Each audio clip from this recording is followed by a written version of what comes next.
Mirëmëngjesi të nderuar shikues, jeni me lajmet e orës 9 në Radio Televizionin Publik të Kosovës.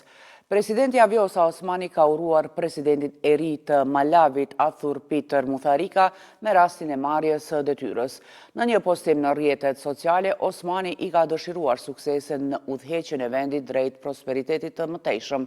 Ajo theksoi se Kosova mbetet e përkushtuar për thellimin e marrëdhënieve bilaterale me Malavin dhe forcimin e bashkëpunimit në fusha me interes të përbashkët.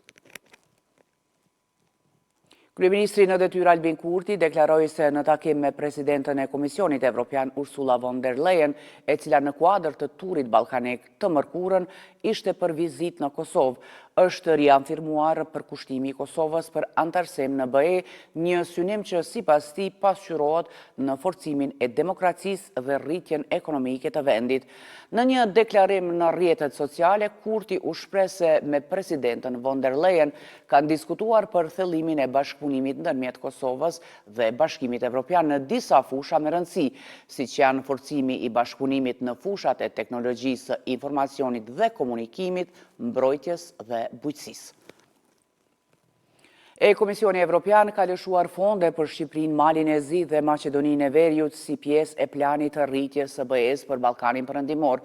Kjo lëvizje vjen menjëherë pas vizitës së presidentës Ursula von der Leyen në vendet e Bashkimit e Ballkanit Perëndimor, ndërkohë Kosova vazhdon të humbë miliona, me që ende nuk ka përfituar nga kjo paketë miliardëshe të planit të rritjes.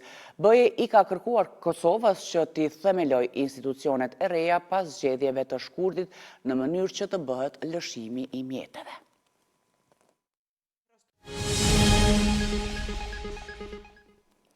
Sot në Tiranë bëhet protesta e thirrur mbarkombëtare në motën Unë jam UÇK.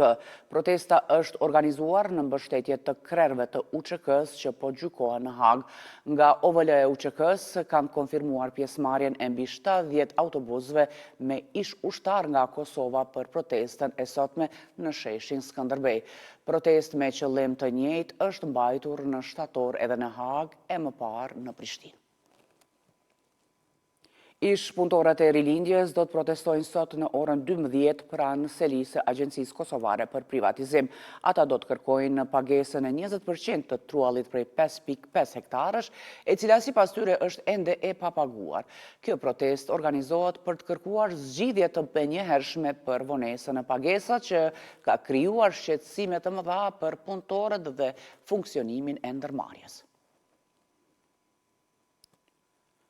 Të nderuar shikues, ishin këto të gjitha informacionet për të edicion të lajmeve. Ne ju falenderojmë për vëmendjen tuaj dhe mirupafshim në edicionin e orës 11.